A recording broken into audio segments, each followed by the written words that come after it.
Who are your favorite teams? I like the Green Bay Packers. Really? Because they're so close to Georgia? My mom is from Oh, Wisconsin, okay. and for baseball, obviously the Braves. Oh, geez. Okay. Well, I won't comment on that. Hi, everyone. I'm Jim Ryan, the president of the University of Virginia, and I'd like to welcome all of you to another episode of Inside UVA. This podcast is a chance for me to speak with some of the amazing people at the university and to learn more about what they do and who they are. My hope is that listeners will ultimately have a better understanding of how UVA works and a deeper appreciation of the remarkably talented and dedicated people who make UVA the institution it is. I'm joined today by Madison Morey, a rising fourth-year student captain of the UVA women's volleyball team. In addition to being a superb athlete, Madison dedicates much of her time to media studies, which is her major. We're lucky that Madison decided to join the UVA community from her hometown of Marietta, Georgia. I look forward to hearing more about your story, Madison, and thank you very much for being here. Thank you for having me. So, when did your athletic career begin and why volleyball? So my athletic career began when I was at a very young age. I became a dancer when I was 2 years old. 2 years old? Yes, I started taking ballet classes when I was 2 years old. And then once I got older, I started trying other sports like soccer. And then I didn't really like that sport that much. I tried out softball and I was just found playing in the dirt. So my mom said no to softball, and then they started me in these volleyball camps when I was in elementary school through my high school program, and I started falling in love with the sport, and it was so fun and so free. And then when I turned 12, I made a decision to stop dancing and start playing volleyball. And what do you like about it? I just love that you can work so hard, and I feel so free when I play the sport. I feel like I can just fly on the ground and, dive for balls and run after balls. And it's just such a free sport. And I also love how I can work with teammates, and it's more of a team sport as well, that we can build off of one another and continue to get better together and, Right. Create awesome friendships that will last a lifetime. And you play the position that's called the libero. Yes. So I know what that is because one of my sons played volleyball in high school, and he was the libero. Yeah, I loved watching the matches. But for those who don't know about that position, can you describe it? The libero position is a defensive position, which means we are basically some of the smallest on the team. I wasn't going to say that. So we are not seen to be, up at the net hitting the balls and blocking any of the balls, but we are the ones who tend to have the best ball control on the team. So we are one of our best passers. We work on digging the balls that are hit at us. We just basically try to keep the ball alive for our team and set up a great first contact so our setters and hitters can do the work together. And I understand your high school team was phenomenal. You won the state championship all 4 years. Is that right? Yes, we did. Did it get old? How did you keep up your motivation? It was actually so fun, being on such a talented team with girls who were older than me, and they were going awesome places. They were going to some Big Ten schools for volleyball, and I was able to form strong relationships and be able to continue building our program. And in our high school team did a lot of these programs where we would just, inspire young girls who were also in the program from elementary school to middle school. We would inspire them and show them that they're part of a great program, and we are continuing to build this program to be one of the best high school teams in all of the United States. So that was our motivation. We always saw and went to the little girls' games, and they always came to ours. And it was just so exciting to be able to continue to grow as a team and grow our program. And I understand you became captain when you were just a sophomore. So how did that happen? I mean, you must have had some great players given that you kept winning the state championships who were older than you. I guess I just worked hard. I knew my high school coach from when I was in 5th grade.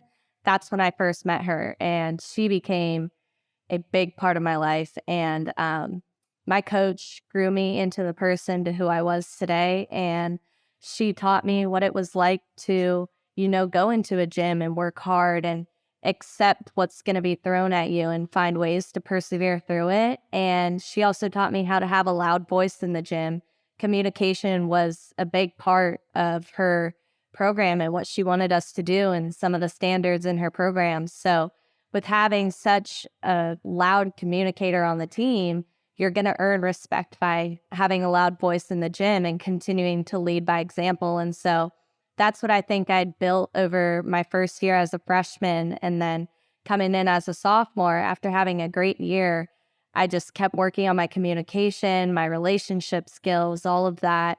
And I think that's what led me to getting a captain. So let's talk about UVA. How did you decide on UVA? Yes, so UVA was actually my last college visit. No kidding. Yeah, I had my heart set on another school and my parents or UVA reached out to me, the coaches did, and they said, we'd love for you to come up for a visit. And I told my mom, I said, Mom, I already have my heart set. Like, I don't need to go to UVA. And her and my dad were saying, no, the academics, everything there is great. Good for your parents. Exactly. So I was like, okay, I'll give it a try. So we went up and I stepped on grounds and immediately fell in love with this place. It was just the community, the environment, everything about UVA overall was just so amazing. And everyone was so welcoming. And it just felt like such a strong community. Right. And I knew that I wanted to be a part of it. Wow. So you dropped the other school and decided to come here. I did. And the rest is history. Exactly. So tell me about the life of a student athlete at UVA. So the life of a student athlete, I usually wake up around 6 a.m. I have Lyft from... Just like all the other students, right? Just pretty much every UVA student up. Is that... Exactly. But yeah, I'm up at 6. I have Lyft from usually 6:45 to 7:45. And then I have my classes after that. So I'll grab breakfast and then head to my classes, get all my work done for the day and start getting ahead and planning for my homework that I'm going to complete after practice. And then I usually get to the gym around 1:30, 2 p.m. and I'm in the gym from 2:30. We start practice and individual meetings and all of that. And then we go until around 6. Wow. And then after that, I head over to JPJ and get some nice dinner because... Great dining room there. The great dining room. They make amazing food for all the athletes here. And so I go over there, have some dinner, and then I usually head back to my house and do my work for the night. And then I get up the next day and repeat it. Wow. So how do you manage to keep that schedule? You must be incredibly disciplined. Very. Discipline has always been a big part of my life. And I think that, handling academics and sports, it started for me at a young age when I started playing club volleyball because we would be traveling every weekend. And so I would be missing classes and would be missing assignments and have to make them up. And so I think that learning from those experiences got me ready for college because I knew that I was going to be missing classes for games, missing assignments, all of that. But I think I have worked a lot on my time management. So I think with being able to prioritize the time and get myself, ready for the next day and prepare ahead of time, that has allowed me to continue to work through the busy schedule. Right. And do you think that will be helpful to you once you graduate? Oh, for sure. And will you continue to play volleyball? I still haven't decided. This is my last year, so I do have one more year of eligibility. Oh, right. Because I came in COVID as a freshman. Yeah. So I have one more year. I'm deciding if I will take it and do a master's program somewhere, but I'm not so sure yet. Yeah. So you're a media studies major. Can you tell me why and what interests you in that topic? So growing up, I have always been a big sports watcher. Oh, nice. What are your favorite sports aside from volleyball? I love to watch football. Me too. Football's my favorite, and baseball. My brother played baseball, so I went to all of his games growing up. Who are your favorite teams? I like the Green Bay Packers. Really? Because they're so close to Georgia? My mom is from Oh, Wisconsin, okay. so she has always been a Green Bay Packers fan, and I like the Green Bay Packers with her. And then my dad is a Tampa Bay Buccaneers Oh, fan. okay. And so my brother just kind of is into fantasy football, so he doesn't Oh, have right. any team. But yes, so I like the Green Bay Packers, and for baseball, obviously the Braves. Oh, geez. Okay. Well, I won't comment on that. So you are a captain of the team. Yes. And how does someone become captain at UVA on the volleyball team? So for our team, we have votes at the end of the year, every year after a season. And we like to, write down people who we think are deserving of a position and how hard they work, and kind of get to know them, for who they are and how they show their leadership. And so I remember going into my sophomore season, I was sitting in the room with my coaches, and she told me, she goes, "Oh, you were voted for summer captain." And I was saying, "Oh my gosh, no way, you're crazy." And she said, "No, we're being serious." And so that's how I found out. And I think that with my leading by example, I think that that's helped me, lead this team into what we are building here at UVA and all of that. And so you said summer captain. So are you just captain for the summer and then there's another vote, or how does it work? We usually do a vote at the end of our spring season in the fall.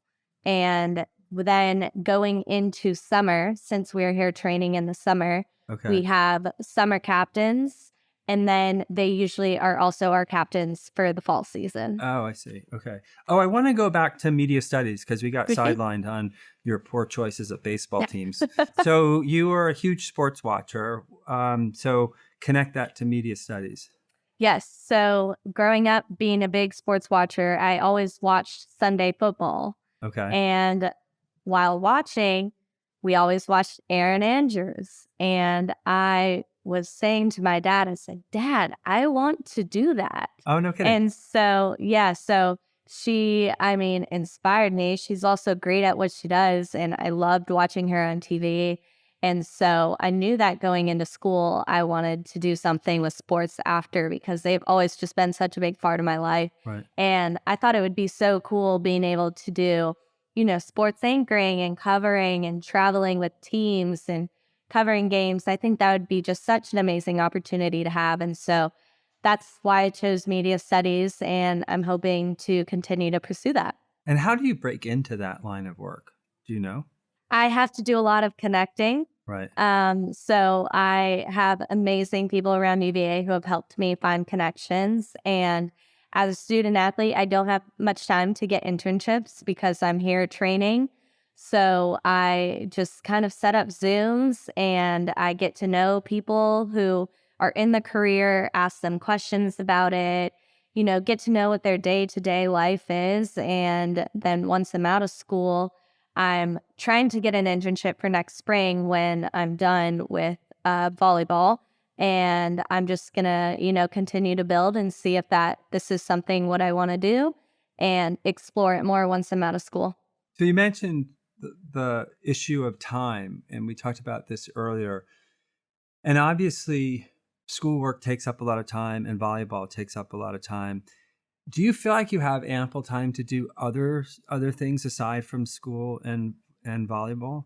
I definitely feel like I have a ton of time to do extra things. I think as a student athlete, it's always how you approach your time managing skills. Right. Because I think that if you decide that you can push everything off until after practice is over, then you won't have much time to be able to do what you want. But here, I try to split up my work throughout the days. I try to get ahead on work so I'm able to have some free time at night, or, spend some time on the weekend with friends, going out to dinner, and being able to get ahead on my homework, and then really spend time in the gym just focusing on volleyball. It gives me the right amount of time to be able to be involved in other things. And have you been engaged in other extracurricular activities during your time here? Yes, I am in a sorority here. I don't get to do much with the sorority in the fall, but during the spring, I get to do more activities, and we do our philanthropy with St. Jude Children's Hospital and all of that. So I get to be involved with some of those events in the spring. Right. So let's talk a little bit about failure. If you're a student athlete and you've participated in athletics, obviously you're going to experience failure. Either you didn't play so well in a particular match, or your team didn't do as well as you had hoped.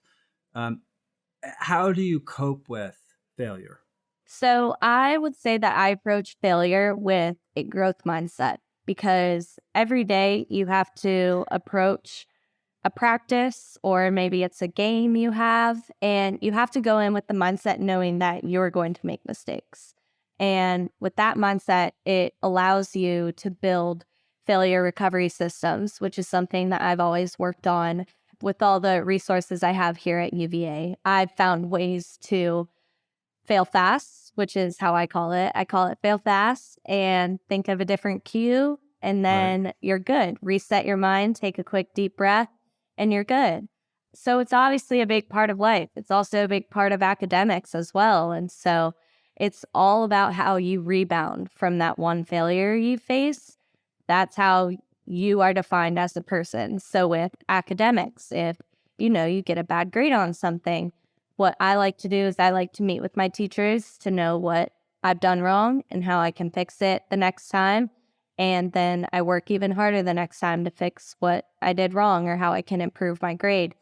So I think that as a person, I've built a lot of failure recovery systems where I know that I can lean back and trust myself to rebound from that failure, rather than let all of my mistakes and bad grades, just jam up in my head, and then I have nothing to fall back on. So I think that's a big part of your failure system, is how you decide to approach the failure. Right. That's an incredibly healthy approach.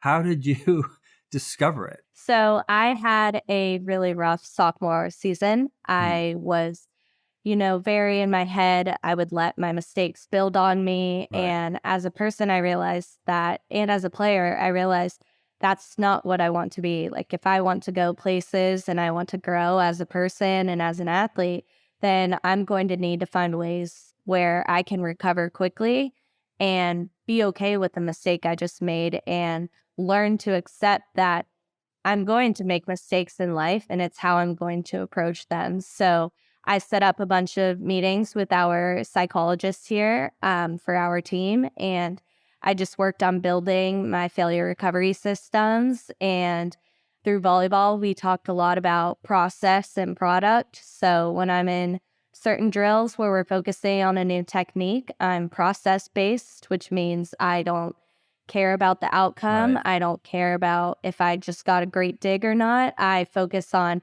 was my process there? Was my technique there? Right. And then when I'm in execution drills and we're playing 6v6 and I need to execute for my team, that's when I focus on my product. That's when I say, okay, I need to go more tactical based. I need to stick this pass, and then I go back and I'll watch my film and I'll see how I can continue to grow.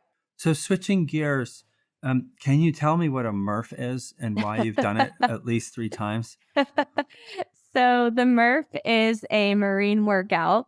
Oh. My high school coach was a former Marine, and she always had these crazy, we called them mountains, and they were just mental tests for us to get over and accomplish as a team. Right. And it worked on our team strengthening, our team trust, team loyalty, all of that.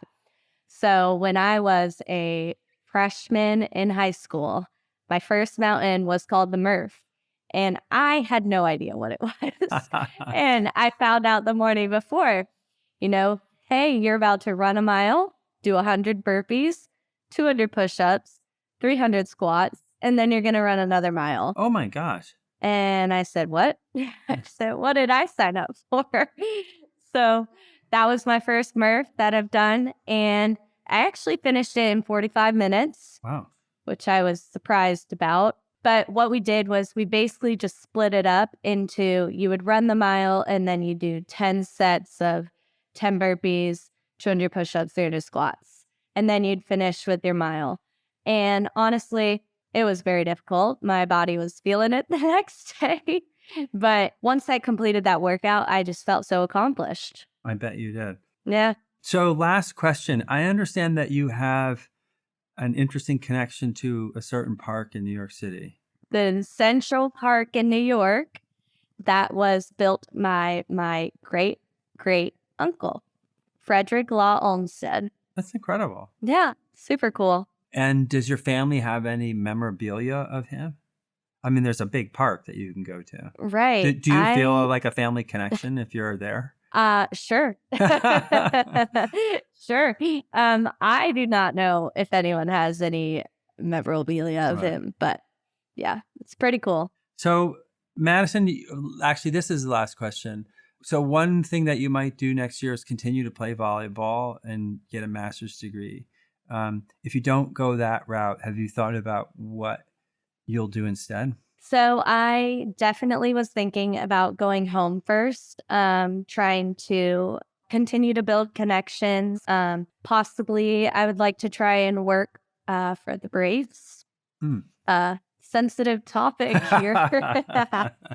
I hear the Yankees might be looking for someone too. Okay. New York is actually my second option. Oh, there you go.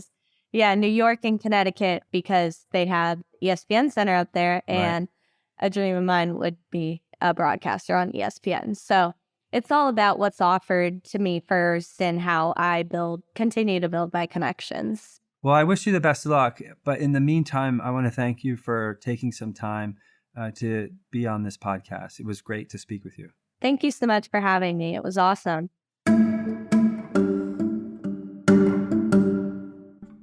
Inside UVA is a production of WTJU 91.1 FM and the Office of the President at the University of Virginia. Inside UVA is produced by Kaylee Obermeyer, Ariane Ballou, Mary Garner McGee, and Matt Weber. We also want to thank Maria Jones and McGregor McCants. Our music is Turning to You from Blue Dot Sessions. Listen and subscribe to Inside UVA on Apple Podcasts, Spotify, or wherever you get your podcasts. We'll be back soon with another conversation about the life of the university.